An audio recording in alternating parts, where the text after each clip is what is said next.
Un fraterno saludo para nuestros hermanos y amigos que fielmente nos acompañan día tras día en este espacio de Conectados con el Cielo, estudiando el folleto de la escuela sabática. Gracias por llegar a este momento, al repaso general de lo que hemos estudiado durante esta semana. Poco a poco esto comienza a ponerse buenísimo y poco a poco estamos entrando a la profundización del mensaje del tercer ángel. Vamos a inclinar nuestro rostro para pedir al Señor la dirección que solamente Él puede dar para interpretar su palabra y para interpretar la palabra profética en su verdadero contexto y sacar las mejores conclusiones y tomar las mejores decisiones a fin de consagrar nuestra vida más plenamente a la voluntad de Dios. Oramos, Padre, que estás en los cielos. Gracias te damos por permitirnos llegar hasta este momento. Suplicamos, Señor, nuevamente tu bendición al abrir tu palabra. No tenemos otro lugar a donde ir. Solamente tú tienes palabras de vida. Por eso estamos acá, para que tu Espíritu sea nuestro instructor, para que tu Espíritu sea quien hable a nuestro entendimiento. Te pido, Señor, que puedas bendecir la vida de todos aquellos que apartan un tiempo para poder estudiar esta lección. Allá al último rincón del mundo donde este canal pueda llegar no solamente con el repaso, sino diariamente. Que este canal pueda servir de bendición. Oramos por aquellos que puedan estar pasando por un mal momento y tengan necesidad de ti. Oramos por un milagro. Como humanos no tenemos ese poder. Como humanos no tenemos el poder de bendecir. Tú tienes ese poder. Y tú facultas al hombre para poder recibir esa bendición y dar esa bendición. Ahora oramos porque obres un milagro en la vida de aquellos que nos escuchan y que buscan algo al estudiar tu palabra. Que ese algo puedan encontrarlo hoy. En el nombre de Jesús te lo pedimos. Amén y amén. La buena noticia del juicio, dice el tema central del estudio de esta semana. Hemos llegado ya a la lección número 5. Recordando de que estamos estudiando el precioso mensaje de los tres ángeles descritos en Apocalipsis, el capítulo 14. El texto clave para esta semana se encuentra en Apocalipsis 14:7, donde ya puntualmente aparece ese mensaje del primer ángel. Decía o diciendo a gran voz: temed a Dios y dadle gloria, porque la hora de su juicio ha llegado, y adorad a aquel que hizo el cielo, la tierra, el mar y las fuentes de las aguas. Este es el mensaje completo del primer ángel. Y esta semana se ha apartado un tiempo para hablar de ese espacio. La hora de su juicio ha llegado. Interesante. ¿Qué otros temas, además de Cristo y el amor de Dios hacia el pecador, figuraban en el discurso de San Pablo descrito en el capítulo número 24 del libro de los Hechos, y el versículo 25. ¿Qué otros temas figuraban además del amor inmensurable de Cristo y de su Padre? El versículo 25 dice: pero al disertar Pablo acerca de la justicia, del dominio propio y del juicio venidero, Félix se espantó. Yo quiero hacer un paréntesis aquí y nuevamente quiero dedicar esta pregunta que voy a hacer hoy a todos aquellos que creen que en esta tierra nunca dejaremos de pecar y que esa generación sin pecado antes de que Cristo venga no existe.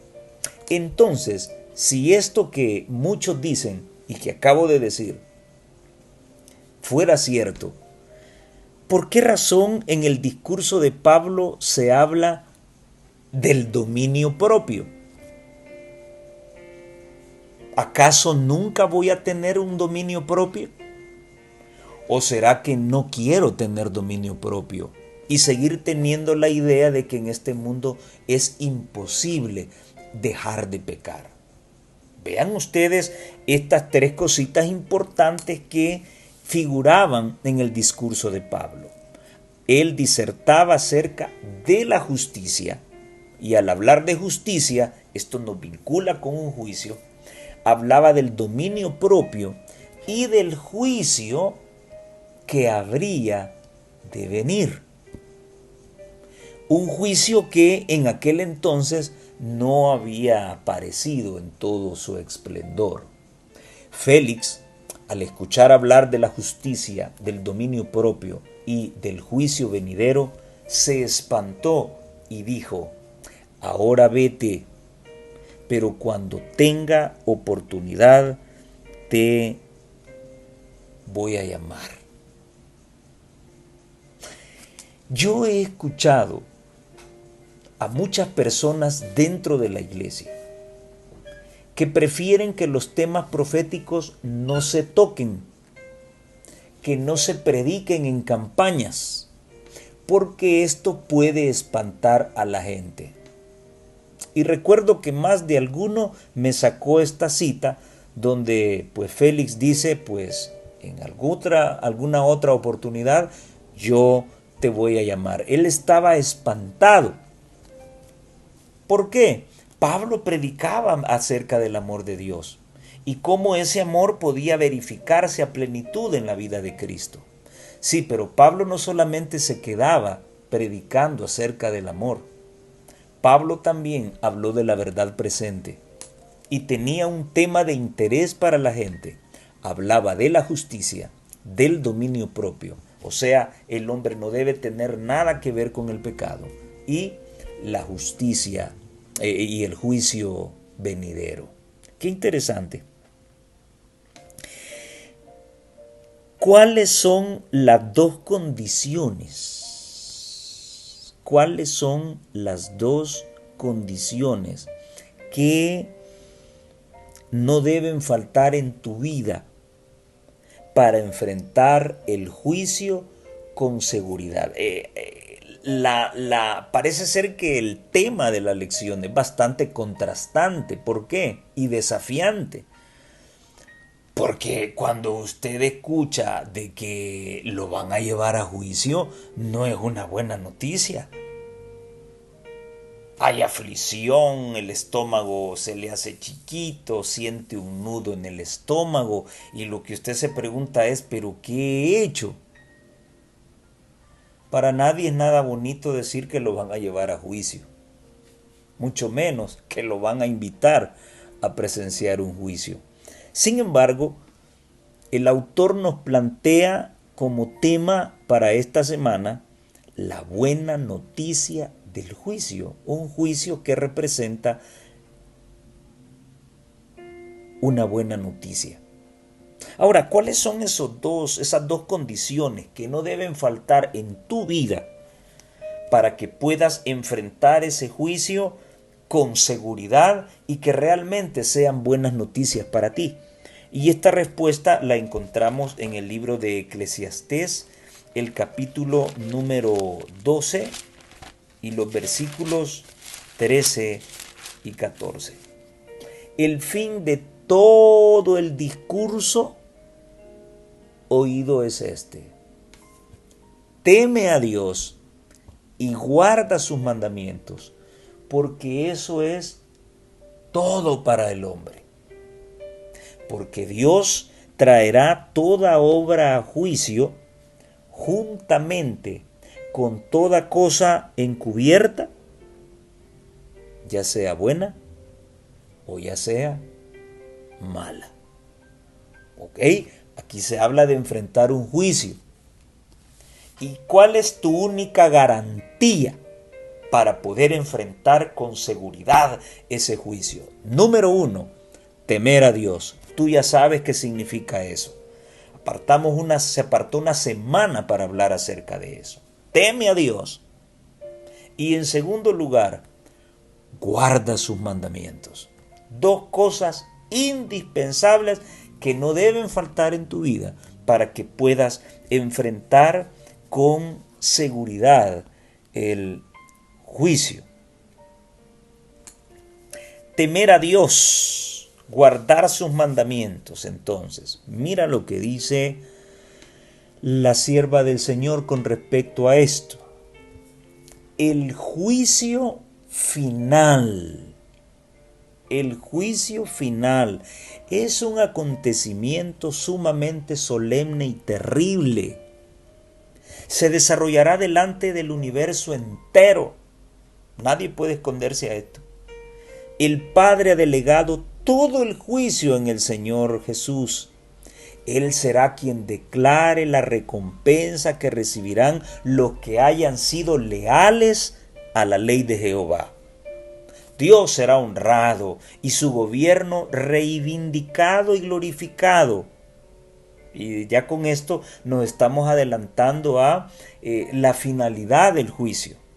Que el gobierno de Dios sea reivindicado y su gobierno sea reivindicado y glorificado. Y ello en presencia de todos los habitantes de los mundos no caídos, todo el universo entero. El gobierno de Dios será reivindicado y exaltado en la mayor medida posible. No se trata del juicio de una persona o de una nación, sino de todo el mundo. ¿O qué cambio se producirá entonces en el entendimiento de todos los seres creados? Allí se percibirá el valor de la vida eterna. Esto está en Cada Día con Dios, la página 294. Entonces, no es el juicio de una persona, es el juicio de todo el mundo. ¿Y por qué nuestro mundo en particular? Bueno, porque los demás mundos que existen no han caído.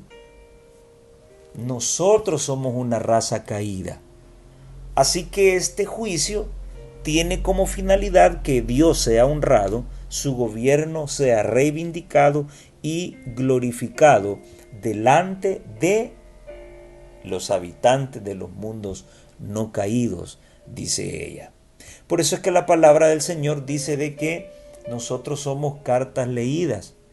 ¿Y cómo no debemos cambiar nuestra forma de ser al estar delante de esta tremenda nube de testigos? Los mundos no caídos están atentos, observando cuál será el desenlace final de este mundo. Ahora, ¿cuál es el mensaje que debemos presentarle a la gente en forma clara y definida? Escucha lo que ella menciona en el libro Cada Día con Dios, siempre la página 294.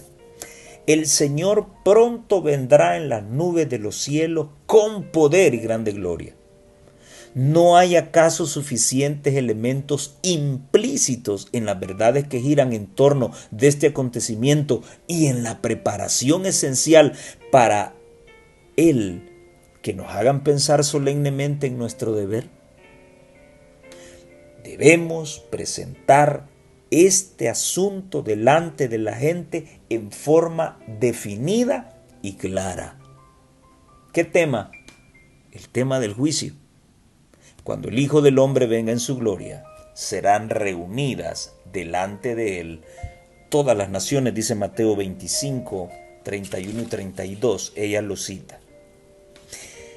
Así que el tema que debemos presentar delante de la gente es el juicio. ¿Recuerdan lo que leímos en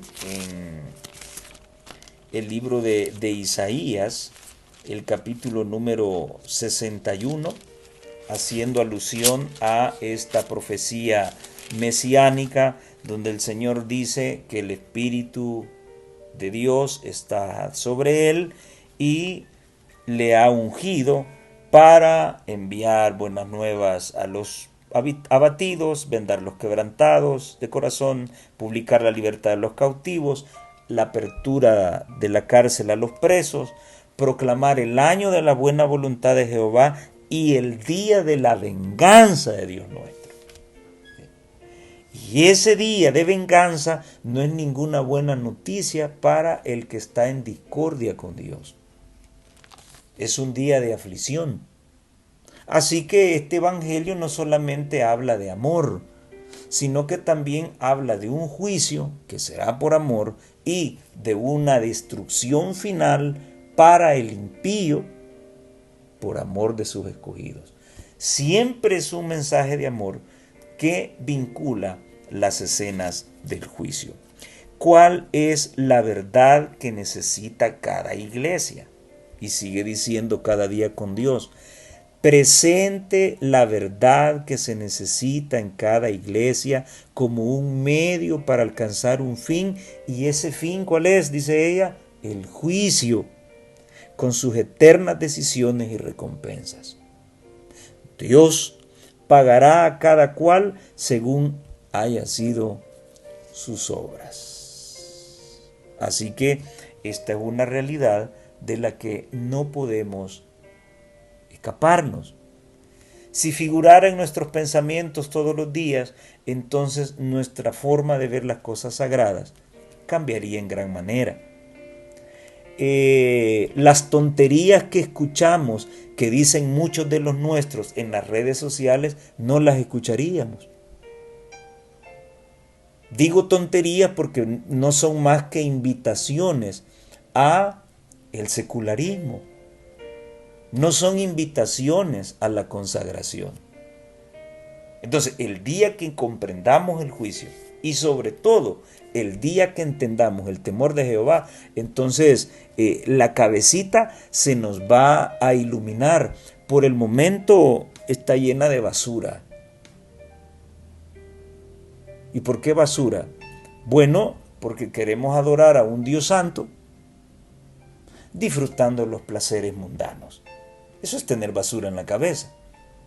Tener limpia la cabeza, tener un cerebro libre de toxinas, se traduce como desear más las cosas santas, desear más la consagración y estar a cuentas con el Señor. La importancia de la hora del juicio lo estudiamos el día domingo. Y hay una pregunta interesante aquí. ¿Tiene algo que ver el Evangelio eterno con el juicio de Dios? En la primera lección analizábamos que ese Evangelio eterno incluye cosas eternas. Y dentro de esas cosas eternas, el trono de Dios, el gobierno de Dios, la salvación eterna, la redención eterna, se encuentra también el juicio eterno y el castigo eterno. Entonces, ¿existe alguna relación entre el Evangelio eterno y el juicio de Dios? Pues claro que sí. La maldad va en aumento. Voy a resumirte lo que el autor intentó decirnos el día domingo. Aquí te escribí algo. La maldad va en aumento y Dios debe poner fin al mal haciendo prevalecer su juicio.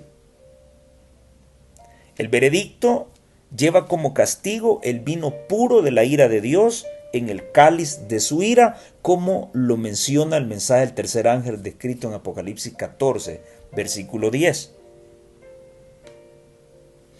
Y además de ese vino puro que será puesto en el cáliz de la ira de Dios, se encuentra también el tormento con fuego y azufre que sufrirán los que tomaron malas elecciones delante de los ángeles y delante del Cordero. Si sacamos de contexto esa expresión, los enemigos del Evangelio, los ateos, los que no creen que no existe un Dios, podrían decir: el mundo está ciego. ¿Cómo es posible que puedan hablar de un Dios de amor cuando este Dios se deleita viendo quemarse con fuego y azufre a aquellos que no quisieron creer en Él delante de su presencia? ¿Cómo es que ese Dios puede ser amoroso si está disfrutando ver quemarse sus criaturas? Bien, en primer lugar, esto no es motivo de gozo para Dios. Es motivo de tristeza. Ahora, como decía, si saco de contexto esa expresión, estoy dejando por fuera una enorme cantidad de cosas que Dios hizo para que finalmente la gente entendiera que hay caminos que al hombre le parecen rectos, pero su final es final de muerte. Dejaríamos afuera todo lo que Dios hizo para hacerle entender al hombre que el camino correcto es entrar por la puerta angosta, por el camino angosto y no por el camino ancho. Y tú mismo puedes meditarlo. ¿Cuántas cosas no ha hecho Dios para salvar a la humanidad? La semana pasada vimos que en los posteriores días vendrán burladores aún dentro de la iglesia, que no negarán que el Señor viene, sino que dicen de que el Señor tarda en venir. ¿Cómo lo dicen? Con sus palabras, con sus acciones.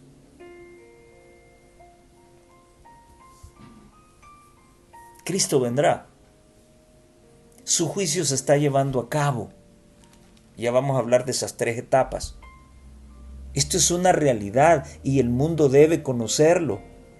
Pero estamos tan embebidos, embelesados, en un discurso lleno de amor que es tan empalagoso, que al final encubre una tremenda realidad. Una gran tormenta se acerca y no nos estamos preparando para ella. A pesar entonces de que para Dios es doloroso ver cómo debe destruir al originador del mal y a todos los que han creído en él por amor de sus escogidos, porque no es cuestión de que no quisieron creer, no, la historia terminará en que esos incrédulos van a hacerle daño al pueblo de Dios, van a causar tribulación al pueblo de Dios.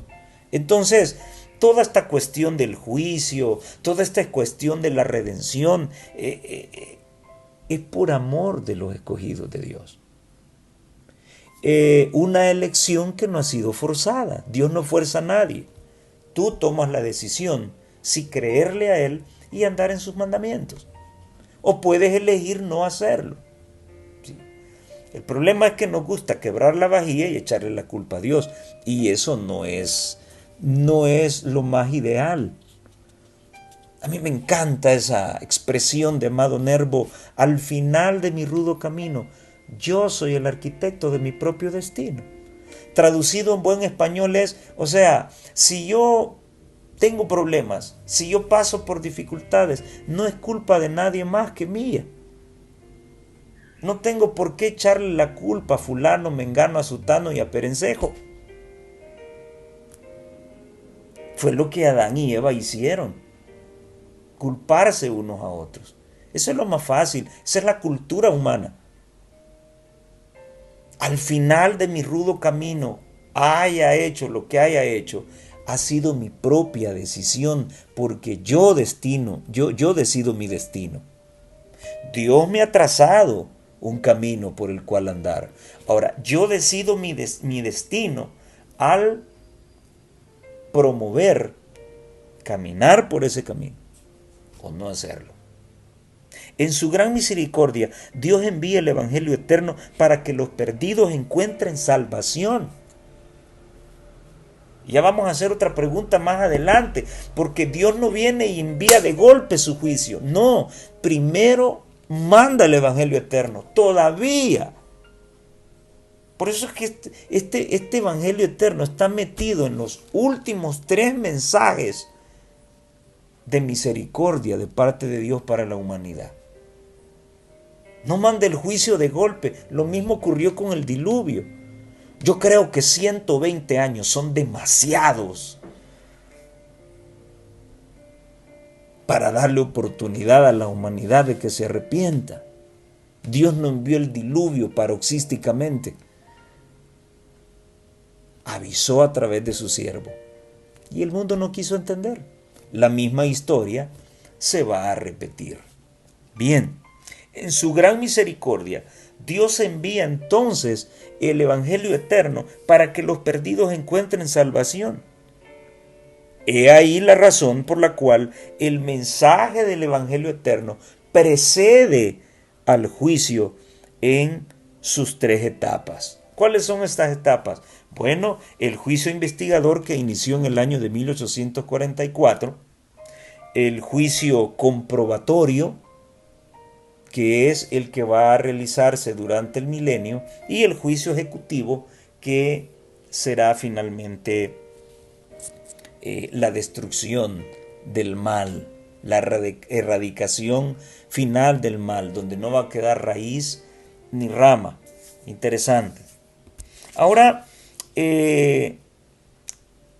¿por qué es necesario que haya un juicio? ¿Cuál es el objetivo de que haya un juicio? Y mira dónde vamos a encontrar esto, en un salmo muy importantísimo para la vida de David. Un salmo que él escribió recientemente después de haber cometido el pecado que cometió con la esposa de Urías, Betsabé, el Salmo 51. Los versículos del 1 al 4 nos explican cuál es el objetivo del juicio. Ten piedad de mí, oh Dios, conforme a tu misericordia. Conforme a la multitud de tus piedades, borra mis rebeliones. Lávame más y más de mi maldad, y límpiame de mi pecado, porque yo reconozco mis rebeliones, y mi pecado está siempre delante de ti. Ahora, ojo, contra ti solo he pecado, y he hecho lo malo delante de tus ojos, para que seas reconocido justo en tu palabra y tenido por puro en tu juicio. De acuerdo a esta última parte del versículo 4, el objetivo del juicio es demostrar que Dios es justo al juzgar. Nadie puede señalar con el dedo a Dios diciéndole que ha sido un Dios terrorífico porque castiga la maldad. Satanás no recibió su castigo, el castigo que merecía. Hubiese sido destruido inmediatamente y no lo fue. Dios le permitió vivir para que el tiempo le diera la razón a Dios de que Él es justo. Claro, Satanás es el que impulsa a los hombres para entrampar a Dios y que no quede bien de ninguna manera. Si Dios hubiese destruido inmediatamente a Satanás, habría un grupo que estuviera hostigando, diciendo que Dios tan malo. No le pueden hacer una porque rácata y destruye. Ok, esto provocaría que muchos le siguiesen por miedo. y no por amor. Muy bien. Le permitió vivir a Satanás, ¿sí? Y luego dicen, qué malo es Dios. No pudo perdonar a Satanás, ni pudo perdonar a aquellos que no quisieron hacerle caso. Bueno, las cosas no son así. A Satanás se le advirtió, a Satanás le fueron enviados compañeros para que le hicieran retraerse de su conspiración contra el reino de Dios. Él tomó su decisión. Y también Dios tenía que tomar las suyas. Entonces, en medio de esto que muchos no pueden entender, la buena noticia es que el mal no permanecerá para siempre. Hay un día que Dios ha determinado para el impío. Ahora, lo que esto nos quiere recomendar es que no estemos en ese grupo de impíos. Punto. Vamos a ver qué es lo que dice la sierva del Señor con respecto a esto. Comentario Bíblico Adventista, tomo 3, página 1665. Y antes de leerlo voy a hacer algunos comentarios. Bueno, es que yo traicioné a mi esposa porque, pues sí, tengo razón, mucho me descuidó, no se sujetó a la idea de matrimonio que yo tenía. La esposa puede decir, no, es que él me descuidó mucho, él dejó de atenderme y entonces yo pequé. Eso es tratar de justificar el pecado. El pecado no tiene justificación. Escucha esto. El pecado es pecado. Ya sea que lo cometa el que ocupa un trono o el más humilde, pecado es pecado. Pecado es la transgresión de Dios, de la ley de Dios, punto.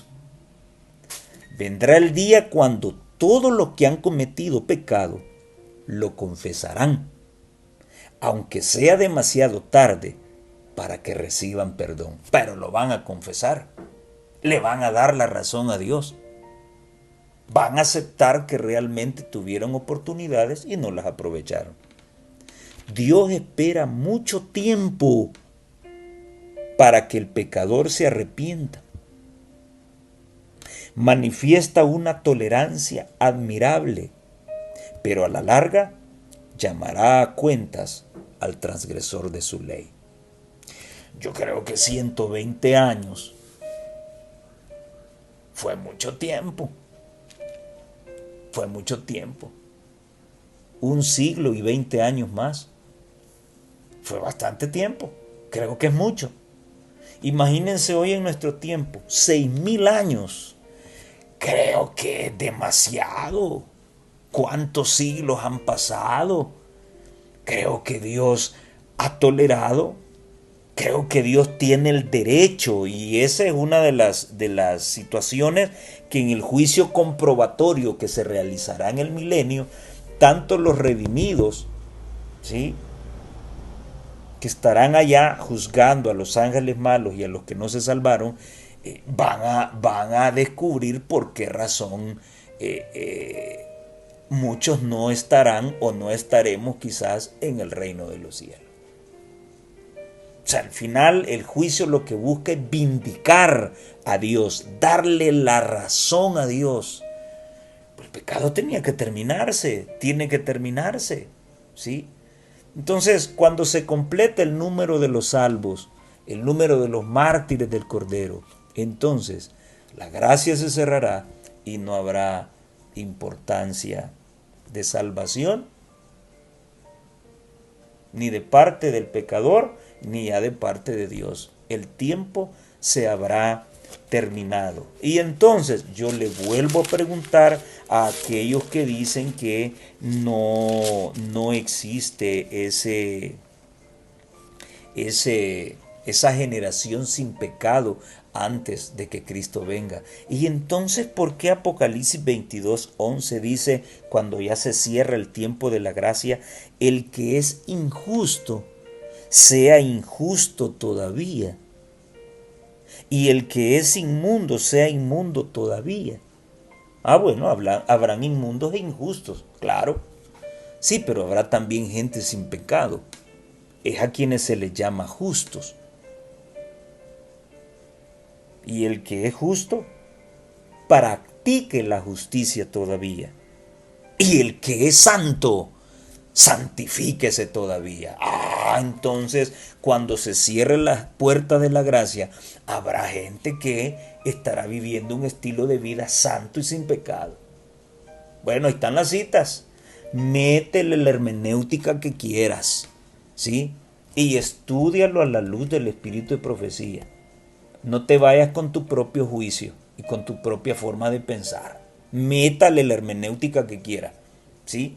Habrá gente injusta y habrá gente justa, gente inmunda y gente santa. Así que el que es santo siga santo, ¿eh? El que no, pues bueno, arruinado. Es peligroso que cerremos los ojos y endurezcamos la conciencia al punto de que no veamos ni comprendamos nuestros pecados. ¿Cuántos justifican su pecado? Ah, no, es que no podemos juzgar a fulano. Ah, es que no podemos hacer eso. ¿Sí? Bueno, el pecado hay que señalarlo. O Juan el Bautista tomó esa actitud ante Herodes. Oye Juan, mira, Herodes tiene una mujer que no es de él, es de su hermano. Sí, sí, pero ¿qué derecho tienes tú de juzgarlo? No. El hombre era limpio sin pecado y él vino y señaló. Pecado es pecado. La mujer que tenés no es tuya, es de tu hermano. Así que estás mal, papito. El pecado hay que llamarlo por el nombre que le corresponde. Entonces, no corramos el riesgo peligroso de cerrar nuestros ojos, endurecer nuestra conciencia y no ver la comprensión de nuestros pecados, no la justificación de nuestros pecados, entender el pecado en el que estamos y que tenemos que abandonarlo, no seguirlo abrazando hasta que Cristo venga, porque lo único que será transformado cuando Cristo venga es este cuerpo mortal. El carácter hay que trabajarlo aquí, porque Dios no va a venir, Jesús no va a venir a transformar el carácter. Necesitamos apreciar la instrucción que hemos recibido acerca del carácter odioso del pecado, a fin de que nos arrepintamos de nuestras transgresiones y las confesemos. No dice que hay que vivir con ese pecado luchando, y no, hay que confesarlo y apartarnos de esas transgresiones. Por eso es que la misericordia de Dios está vinculada con el juicio, que es el tema del día lunes. Y el autor, oigan qué interesante lo que el autor menciona al inicio de la lección de lunes.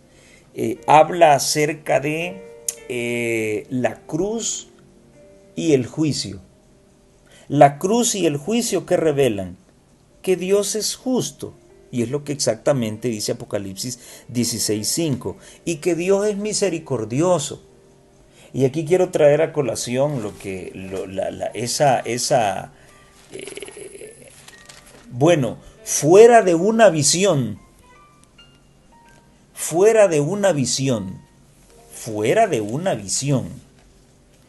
quien ha visto la gloria de Dios ha sido Moisés. Sí, claro, los papás de Sansón, Gedeón, Josué, en su momento vieron a Cristo, sí, pero vestido como un ángel. Yo estoy hablando de ver la gloria de Dios, y ese privilegio únicamente lo hizo, ese privilegio lo tuvo Moisés. Y oigan ustedes esta belleza de relato. A mí personalmente me emociona. Porque es Moisés, vean ustedes al grado de amistad que habían llegado, que Moisés le pide a Dios verlo. Qué tremendo.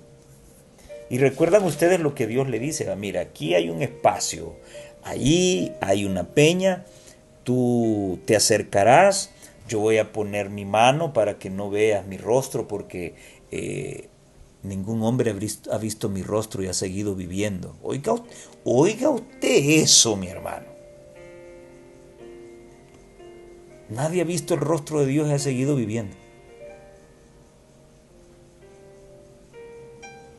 Y entonces, cuando todo esté preparado, yo voy a quitar mi mano de tu rostro y entonces yo voy a mostrarte la espalda.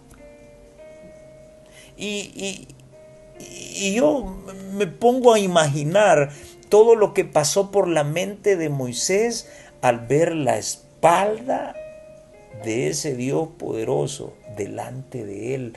Ha de haber dicho: ¡wow! ¿Cómo un Dios tan grande, cómo un Dios tan poderoso puede hacerle caso a un ser tan infinito como yo? ¿Cómo es que un Dios tan inmenso haya podido complacer la petición de este mortal? Y entonces aquí se inmortalizan las palabras del profeta cuando dice: Jehová, Jehová, fuerte, misericordioso y piadoso, tardo para la ira y grande en misericordia y verdad. Y ojo lo que dice el versículo 7: y que guarda misericordia a millares, que perdona la iniquidad, la rebelión y el pecado. Mira todo lo que hace Dios, qué bonito, perdona el pecado, perdona la iniquidad. Sí, pero está la otra cláusula también: y que de ningún modo tendrá por inocente al malvado. Sí, es todo amor, es todo misericordia, es todo perdón, pero no tendrá por inocente al malvado, al que nunca quiso reconocer sus faltas, ni arrepentirse, ni apartarse del mal. Visita la iniquidad de los padres sobre los hijos y sobre los hijos de los hijos hasta la tercera y la cuarta generación. Entonces, la cruz y el juicio es una mezcla de la justicia y la misericordia de Dios. Aquí hay dos caras de la moneda en ese texto tan conocido de Romanos 6:23, donde se mezclan la muerte y la vida. La paga del pecado es la muerte. Nadie puede violar una ley sin sufrir sus consecuencias. La paga del pecado es la muerte. Primera cláusula. Pero la otra cláusula dice: mas la dádiva de Dios es vida eterna. En Romanos 6:23 vemos la mezcla de la muerte y la vida. ¿Qué hubiera ocurrido?, pregunta el autor, si la ley de Dios se hubiera cambiado o se hubiera abolido. Bueno, la muerte de Cristo hubiese sido innecesaria, porque sin ley no hay pecado. No hay pecado. Pero ¿y por qué es malo fumar, pues? Bueno, se rompen las leyes del funcionamiento de los pulmones, se rompen las leyes del funcionamiento del cerebro. ¿Ve? Sin ley no hay pecado. ¿Y cómo podemos acusar ladrón de ladrón si no hay ley? ¿Ladrón de qué? Si no existe ley, ¿de qué acusar al asesino? ¿De qué? ¿Asesino de qué? ¿De quién? Oh, sin ley no hay pecado. Por eso es que primera de Juan 3:4 dice que ¿qué es la ley? ¿Qué es el pecado? El pecado es infracción de la ley de Dios. Entonces, sin ley no hay pecado, porque no hay infracción. Entonces la muerte de Cristo hubiese sido innecesaria. Venir a morir, ¿por quién? ¿Y para qué? Pero como existe una ley que rige el comportamiento, que rige el pensamiento, ojo, que rige la cultura humana, entonces quien no se ciñe a ella, la viola. ¿Y cuál es la paga? La muerte. Pero el hecho de que Cristo haya venido para perdonar y dar vida no anula esa ley. Es una ley que sigue señalando el pecado. A ver, tú, si eres cristiano de cualquier denominación, desde que te bautizaste en la iglesia a la que asistes, ¿nunca más volviste a pecar? ¿Mm? ¿Y cómo sabes que es pecado? ¿Por qué es pecado? ¿Mm? Es pecado porque existe una ley que señala el pecado. En tu iglesia te han enseñado a que la ley ya no hay que guardarla. Entonces, si no hay que guardarla, es comprensible entonces por qué muchos pecan con facilidad en esas iglesias evangélicas. Y ellos mismos saben que es pecado, pero no saben por qué. Simple y sencillamente, quien vive sin ley vive en una libertad, en un libertinaje que lo hace pecar constantemente. En cambio, el que se somete a Cristo a través de su ley, entonces tiene un código que rige su vida y le permite mantener limpio su vestido de boda. La muerte de Jesús establece dos cosas: la naturaleza eterna de la ley y la base del juicio de Dios. ¿Cómo usted puede hablar de juicio sin un código que rija todo el proceso? Si a una persona se le lleva a juicio es porque ha violado una ley, ha violado un reglamento. Entonces, ¿cómo es posible que el hombre sea más ordenado que Dios? Los hombres tienen leyes para emitir juicios a sus semejantes. ¿Y cómo es posible que Dios va a tener un juicio y no hay una ley que rija el proceso? ¿Verdad que es ilógico? ¿De quién aprendió el hombre a tener leyes para regir su comportamiento? Se lo aprendió a Dios. Así que la muerte de Jesús nos muestra dos cosas. La primera, la naturaleza eterna de la ley. El pecado entró porque la ley de Dios fue abolida desde el inicio. Y en segundo lugar, esa ley será el código de honor por el cual serán juzgados todos los hombres. Así que hay que guardarla, que no te den atol con el dedo. Apocalipsis capítulo 20 y el versículo 12. Leamos lo que dice. Apocalipsis 20, 12. Vean qué interesante esto. Dice la palabra de Dios: y vi a los muertos, grandes y pequeños, de pie ante Dios. Y los libros fueron abiertos. Y otro libro fue abierto, el libro de la vida.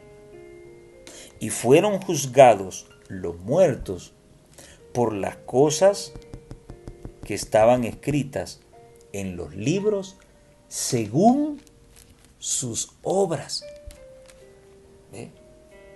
Ahora, Apocalipsis 20:12 nos muestra la manera como se nos juzga por lo que está escrito en los libros y la manera en que nuestras obras buenas se relacionan con la salvación. Las obras nos salvan. ¿Somos salvos por qué? No, por la fe no. ¿Somos salvos por qué? Por la gracia. La fe es el instrumento para apropiarnos de esa gracia, pero la fe no salva. Es la gracia de Dios quien salva. ¿De qué sirve que tengas fe si Dios ha decidido no salvarte? ¿De qué te sirve la fe? Aquí la base es su gracia. ¿Cuál es la única manera de apropiarme de esa gracia? Mediante la fe. Ahora, ¿en qué están vinculadas nuestras obras en la salvación? Bueno, están vinculadas en el hecho de que las obras muestran mis decisiones. Las obras demuestran si realmente mi fe es genuina y auténtica. Si digo ser cristiano, pues mis obras deben estar coordinadas con mi fe. No voy a decir que soy cristiano y digo malas palabras. No voy a decir que soy cristiano y maltrato a mi esposa y a mis hijos. No voy a decir que soy cristiano si bebo alcohol, aunque sea una gota. No voy a decir que soy cristiano si fumo o uso drogas. No voy a decir que soy cristiano si veo pornografía. Entonces, mis obras no me salvan. Mis obras únicamente son el termómetro que revelan, o es el papel fotográfico que revela si mi fe es genuina o no, si mi fe es auténtica o no, si mi fe es mentirosa o no lo es. Esa es su única función. Veamos cómo plantea este asunto de Apocalipsis 20:12 la sierva del Señor. El hecho de que los hijos reconocidos de Dios están representados como de pie delante del Señor con ropas inmundas debe inducir a todos los que profesan su nombre a sentir humildad, a escudriñar profundamente su corazón.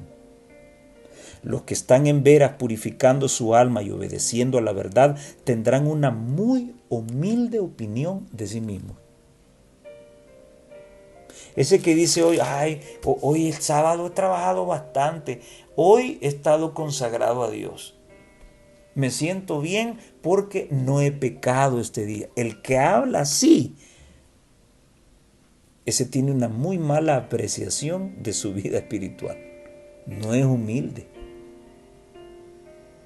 Los que profesan su nombre deben sentir humildad al escudriñar profundamente su corazón. Los que están de veras purificando su alma y obedeciendo la verdad tendrán una muy humilde opinión de sí mismos. Cuanto más de cerca vean el carácter sin mancha de Cristo, mayor será su deseo de ser transformados a su imagen. No hay conformismo en esto. Hoy estoy más blanco que ayer. No, tú no puedes decir eso. Eso solo Dios puede definirlo. El que está sin mancha delante de Cristo, o al ver la pureza de Cristo, mayor será su deseo de ser transformado a su imagen y menos pureza y santidad verán en sí mismos. Claro, si yo me comparo con alguno que comete errores y todo eso, me voy a sentir más limpio que él. Sí, pero hay orgullo, hay jactancia propia. La norma a seguir es Cristo. El modelo, el patrón al cual debo compararme es Cristo, y al ver su pureza, la poca que tengo se va a ver negra. Por eso es que el que ve a Cristo verá su pureza y su santidad en sí mismo como muy poco, de muy poco valor.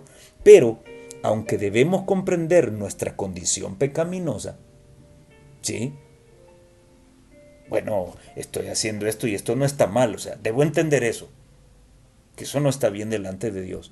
Debemos confiar en Cristo como nuestra justicia, nuestra santificación y nuestra redención. No podemos contestar las acusaciones de Satanás contra nosotros. No. Y vos te vas a salvar. No, hombre, si vos sos esto y lo otro. No podemos justificarnos ni defendernos delante de Satanás. ¿Quién tiene ese derecho? Solo Cristo puede presentar una intercesión eficaz en nuestro favor. Él puede hacer callar al acusador con argumentos que no se basan en nuestros méritos, sino en los méritos de Él. ¡Qué precioso esto! Gloria al Señor. Yo no voy a defenderme a mí mismo ante Satanás.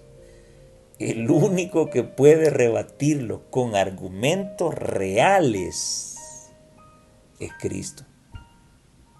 Pues bueno, le diría Satanás, yo lo declaro santo, porque yo vine a morir a esta tierra por él. ¡Qué interesante!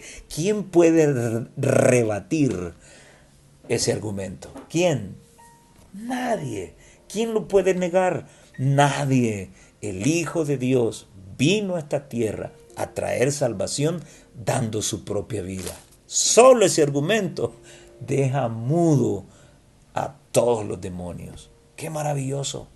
Así que debemos ser conscientes de nuestra vida espiritual, si estamos en pecado o no. Si hay pecado, hay que arrepentirse y remediarlo. Si no lo hay, hay que ver a Cristo para seguir siendo humildes. Y llegamos al día martes, donde se habla de una escena magnífica. Ese es el título de la lección del día martes. Una escena magnífica. ¿Y dónde está lo magnífico? Bueno, al hablar del juicio de Dios, Daniel y Apocalipsis se complementan. ¿Por qué? Bueno, porque Daniel revela cuándo inició ese juicio. Y Apocalipsis anuncia que la hora de ese juicio ha llegado. Entonces podemos hablar que del caos conflictivo pasamos a la Corte Suprema del universo. Ahora, ¿cuál era el objetivo? Dios le señala a Daniel todo lo que ocurrió con los reinos de la tierra. Como uno fue cayendo tras otro y tras otro y tras otro. A pesar de que se miraban poderosos. A pesar de que las personas que vivieron en ese tiempo, al estar enfrente de esos poderes terrenales, pudieran decir, hombre, Babilonia nunca va a caer. Medo-Persia nunca va a caer. ¿Quién va a poder con ellos? Los griegos nunca van a caer. Los romanos nunca van a caer. Y hoy en nuestros tiempos muchos podrían decir, ¿qué poder tiene la Iglesia Católica? ¿Qué poder tiene el papado? Será imposible que ese poder caiga. La historia fue revelada a Daniel con las mismas resoluciones. Uno tras otro reinos fueron cayendo, uno tras otro.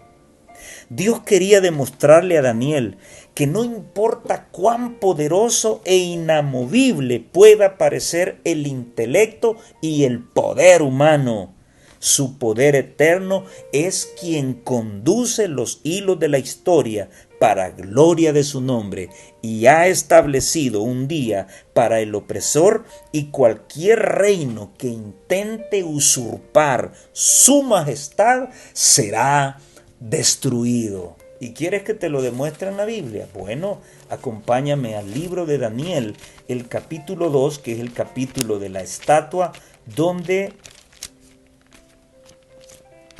directamente a Daniel se le dicen estas poderosas palabras que yo quiero, amigo que me escuchas, que tú las tengas en cuenta cuando estos tiempos finales revienten y puedas ver al papado alzado con toda su plenitud y todo su poder y te asalte el enemigo metiéndote en la mente de que será imbatible ese poder que se ha levantado.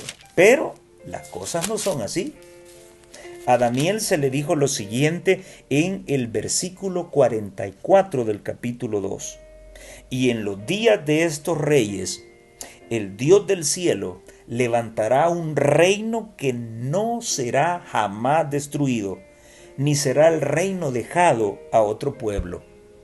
ese reino desmenuzará y consumirá a todos estos reinos, pero Él permanecerá para siempre. ¿Ve? Y entonces en la estatua de Nabucodonosor, en el sueño que tuvo el rey, aparece una piedra que no fue cortada con mano humana, que aparece y desmenuza toda la imagen.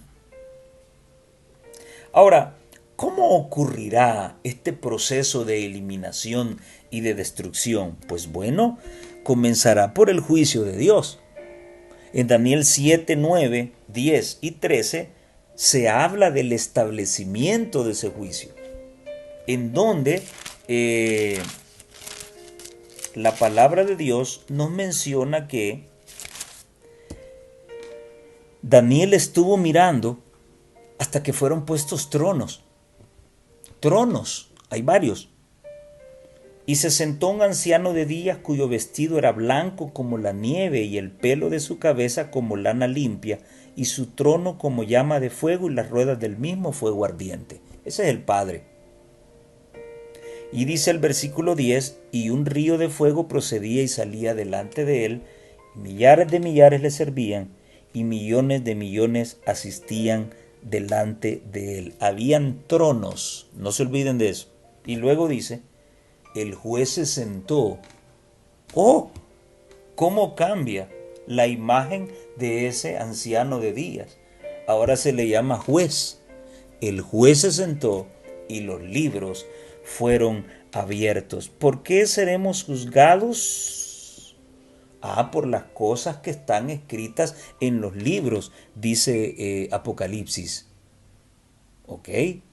Entonces acá se nos presenta una escena de juicio. Miraba yo en la visión, dice el versículo 13, de la noche, y he aquí que con las nubes del cielo venía uno como un hijo de hombre, que vino hasta el anciano de días y le hicieron acercarse a él. Muy bien, el juez se sentó, el Padre se sentó y los libros fueron abiertos. Pero luego apareció alguien como el hijo del hombre y lo hicieron acercarse delante del anciano de días. Ok, ¿qué dicen los versículos 26 y 27? Pero se sentará el juez y le quitarán su dominio para que sea destruido y arruinado hasta el fin. Y que el reino y el dominio y la majestad de los reinos debajo de todo el cielo sea dado al pueblo de los santos del Altísimo, cuyo reino es reino eterno, y todos los dominios le servirán y obedecerán. Esto es un complemento del capítulo 2, versículo 44, donde dice que el reino no será dado a otro pueblo. ¿A quién se le va a dar? Y aquí nos lo dice el versículo número 27.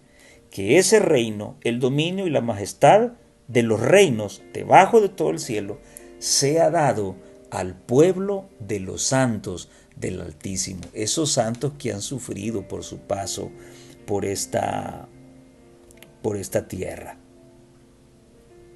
Tremendo. En este juicio se decide el destino de la humanidad.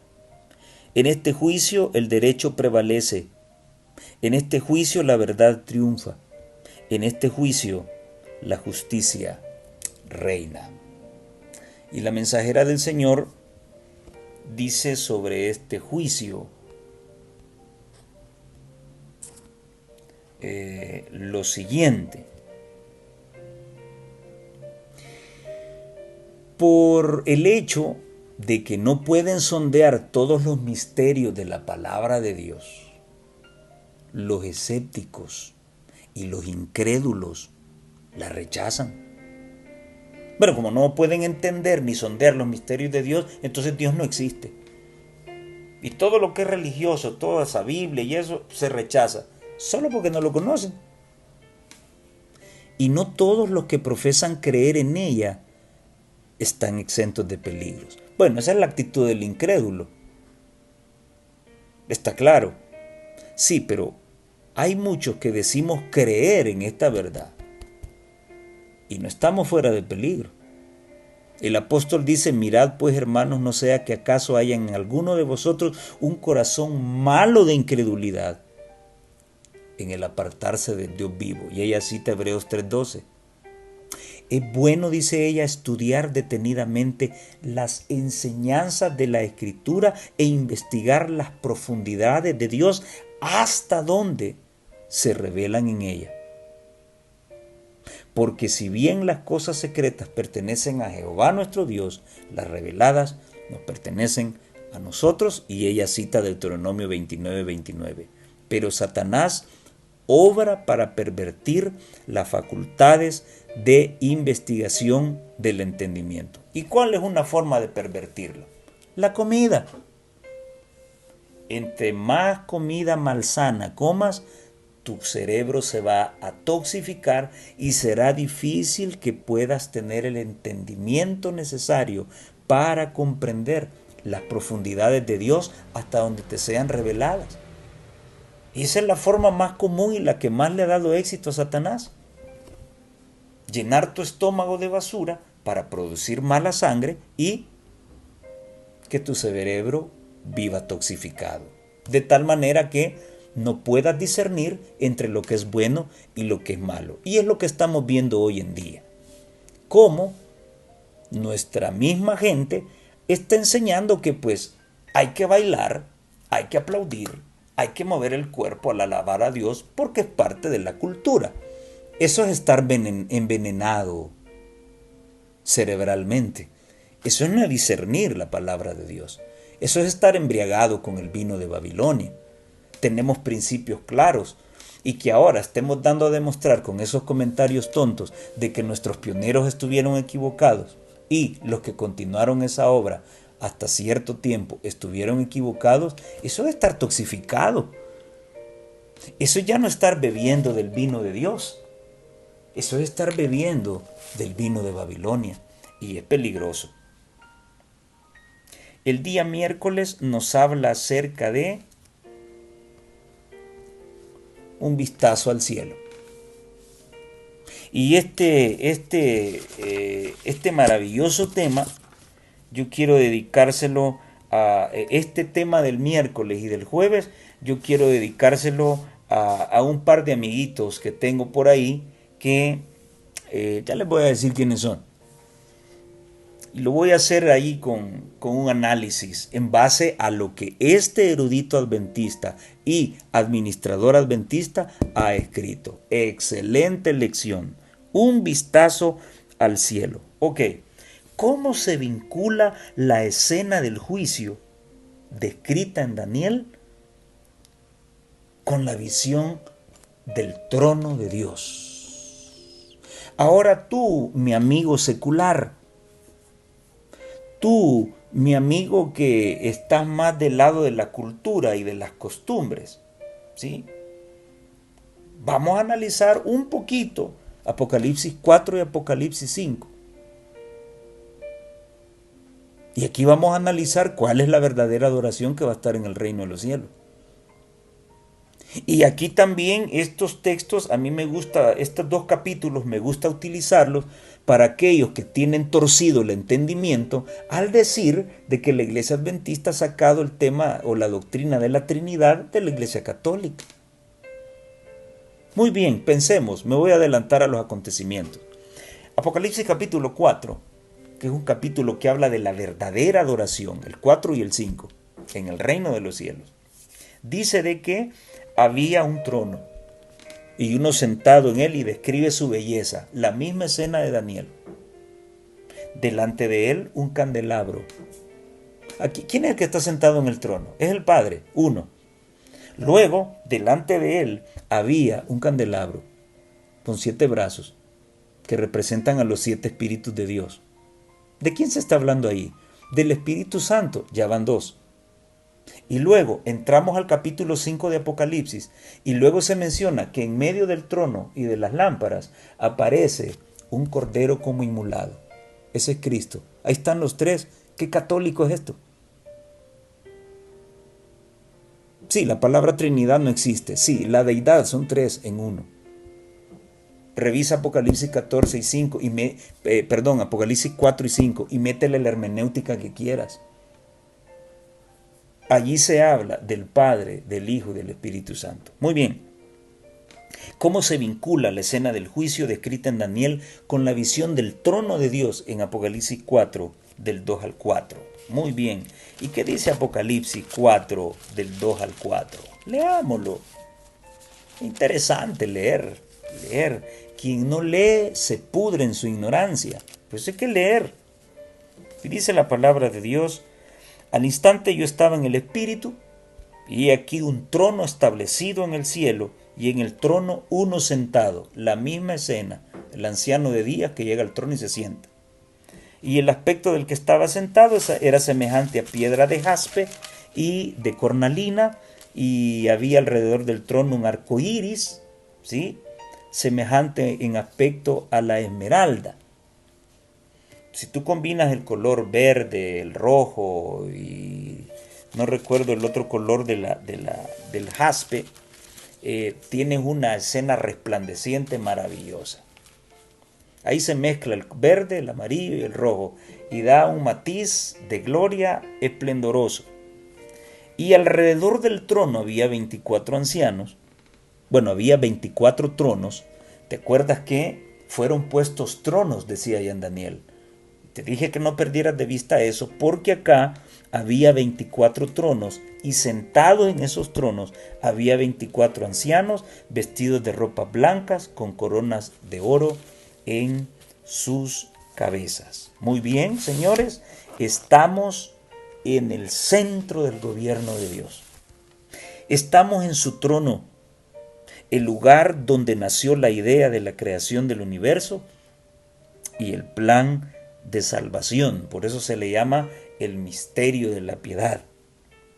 Dios en su trono resplandeciente. Hay querubines y ángeles. Hay relámpagos y truenos. Al igual que en Sinaí, los relámpagos y truenos representan la voz de Dios. Hay 24 ancianos que hemos aprendido que representan a los que han sido redimidos de la tierra por todas las edades. Las vestiduras blancas de ellos representan la justicia de Cristo y la corona que llevan en su cabeza representa una victoria sobre el pecado y las fuerzas del mal. ¿Recuerdan quiénes estarán en el mar de vidrio en Apocalipsis 15, versículo 2? Los que han alcanzado la victoria sobre la bestia, su imagen, su marca y el número de su nombre. Bueno, aquí están estos victoriosos también.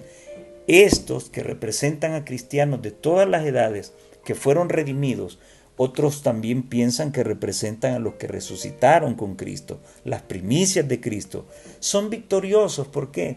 Porque mientras estaban en la tierra, por creer en Dios, por confiar en Dios, pasaron vicisitudes y conflictos. Ahora tienen una corona que revela su victoria. Ahora,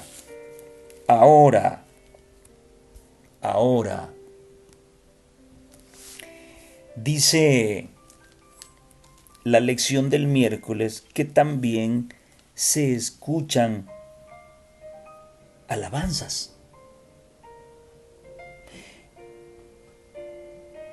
¿Qué alabanzas se escuchan, Vladimir Polanco? Despacito en el reino de los cielos, los ángeles bailando despacito delante de la presencia de Dios. ¿Qué tipo de alabanzas se escuchan, Arnaldo Cruz? ¿La que le roncaba la gana a cada ángel? Así como tú lo enseñas que hay que dejar a los jóvenes que adoren como ellos quieren. Eso es lo que se escuchaba ahí. Vemos que hay un trono en el cielo donde está Dios sentado, dice el pastor McFinley. Hay seres celestiales alrededor de él. Y pronto todo el cielo comienza a cantar y la alabanza va increciendo. Y entonces, a ver, despacito, o la tonadita que ellos quisieran, o la bailadita de Edson Núñez, O lo que pudimos apreciar en el campamento de Jamaica, donde había baile y movimientos corporales, donde la señora Adriana Pereira enseñó que deberíamos adorar a Dios con todo el cuerpo. El mismo erudito adventista escribió lo que está registrado en Apocalipsis 4:11. Vamos a ver si despacito era lo que se bailaba en el reino de los cielos. Y dice el versículo 11 que echaban sus coronas delante del trono porque se sentían inmerecedores.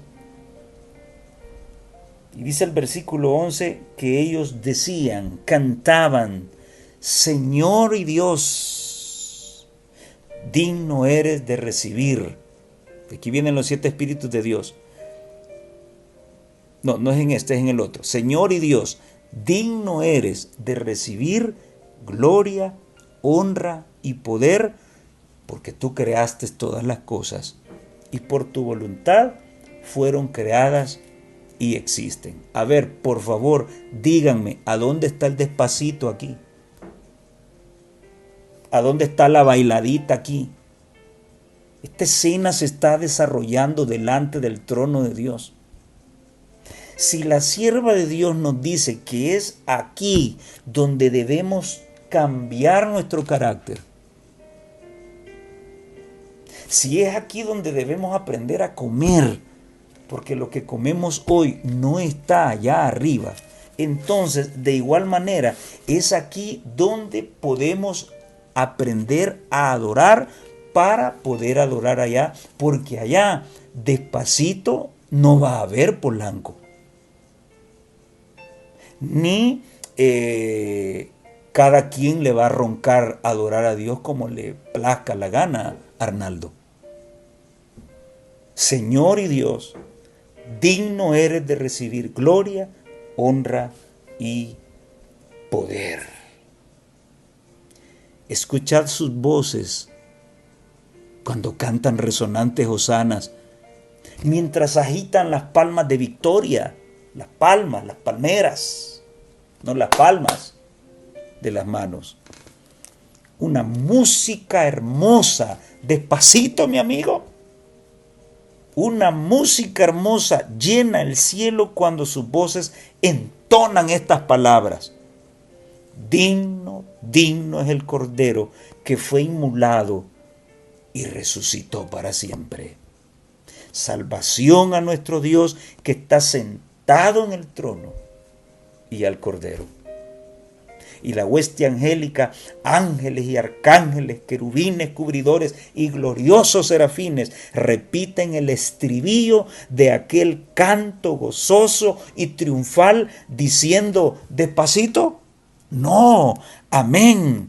La bendición y la gloria y la sabiduría y la acción de gracias y la honra y el poder y la fortaleza, ahí están los 7 espíritus de Dios, sean a nuestro Dios por los siglos de los siglos.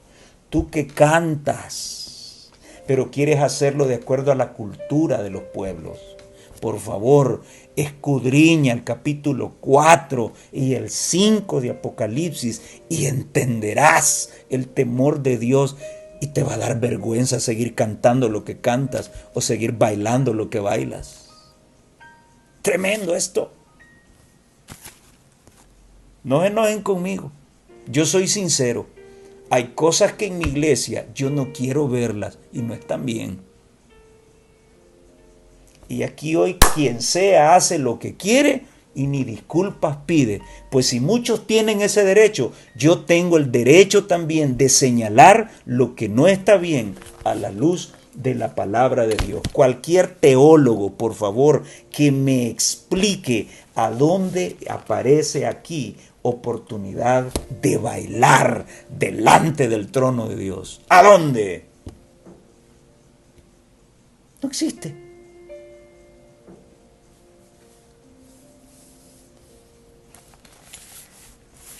Y en medio de esa algarabía,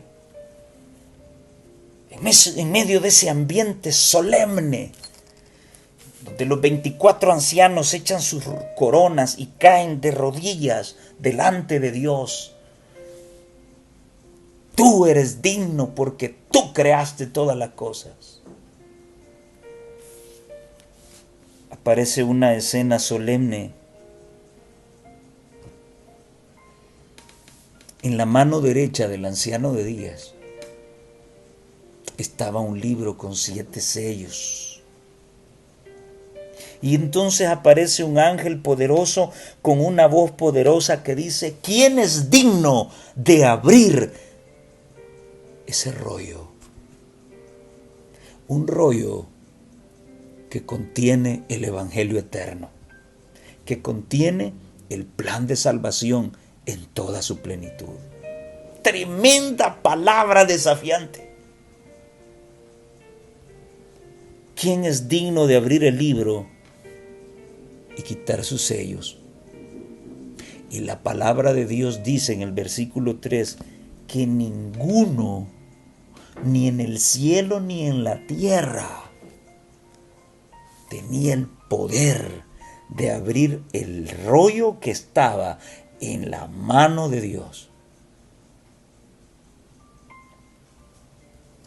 Y Juan comenzó a llorar.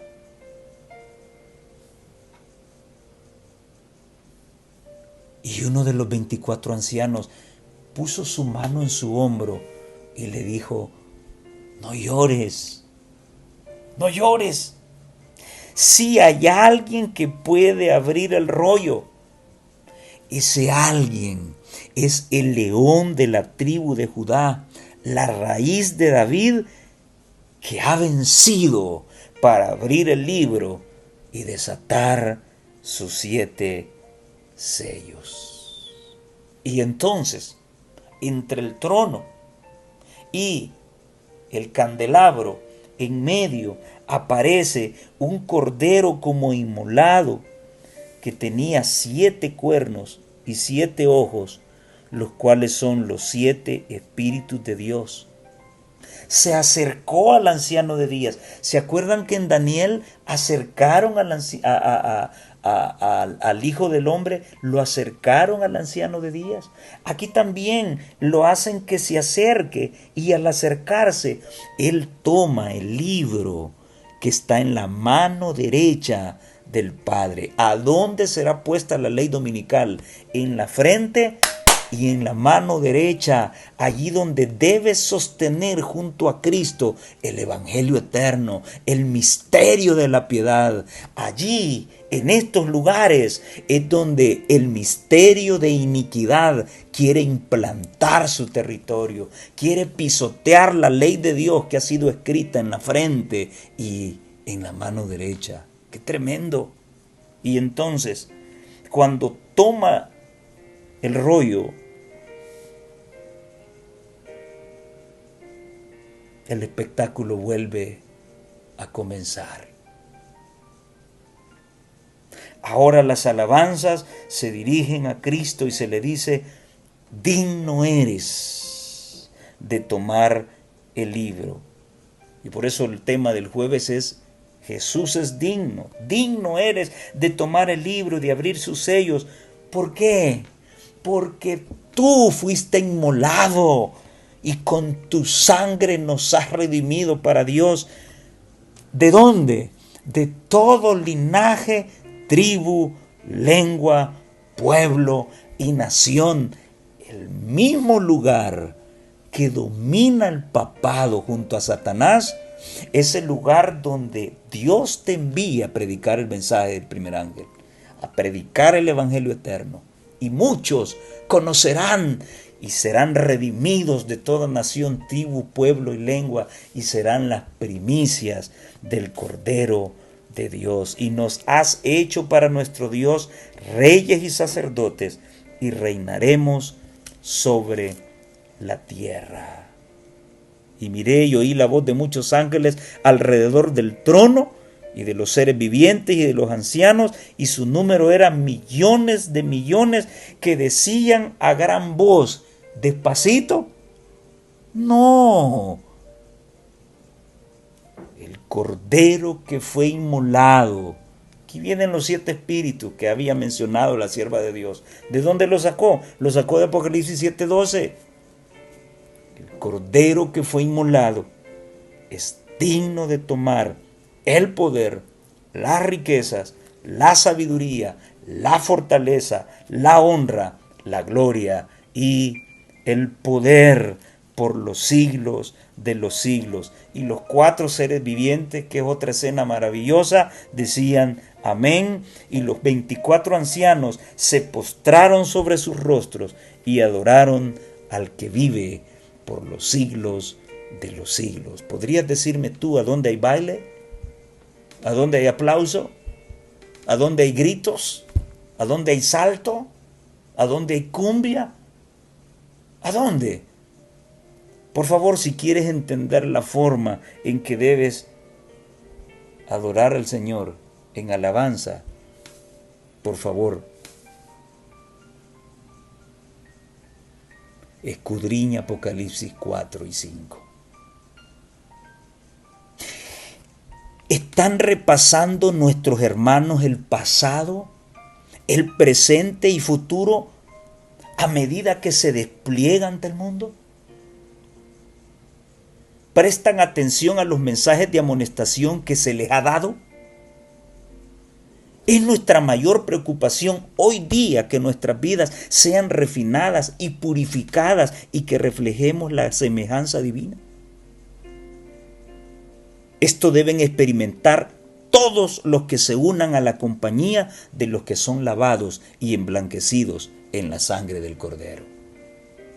Deben estar ataviados con la justicia de Cristo, que representa las vestimentas blancas de los 24 ancianos. El nombre de Cristo debe estar escrito en sus frentes. El Señor del sábado. Deben regocijarse en la esperanza de la gloria de Dios. Cristo ha grabado los nombres de su pueblo en la palma de sus manos. Nunca perderá su interés en ninguna alma necesitada. Gloria al Señor por eso. Mis hermanos, si estamos a cuentas con el Señor, si estamos afligidos y preocupados por nuestra salvación, el tema del juicio será un gozo para nosotros. Pero a medida que nos preocupemos por no librarnos del pecado, el tema del juicio será aflicción para nosotros. Y lo peor que podemos hacer es quitarlo de nuestro discurso. Dios quiera que a través de esta lección tus ojos hayan podido ser abiertos. Dios quiera que aquellos que están infiltrando un mensaje extraño al pueblo de Dios puedan recapacitar, puedan pensar que lo que están haciendo no es correcto. Que puedan reconocer que en Apocalipsis 4 y 5 se percibe, se olfatea ese ambiente celestial. No un ambiente de orgía ni de corrupción. Un ambiente de adoración al Padre y al Cordero. Porque en su grande amor y misericordia estuvieron de acuerdo en que el plan de salvación se echara a andar. Que Dios te bendiga y que te abra los ojos para conocer la hermosura de su santidad. Nos vemos en la próxima.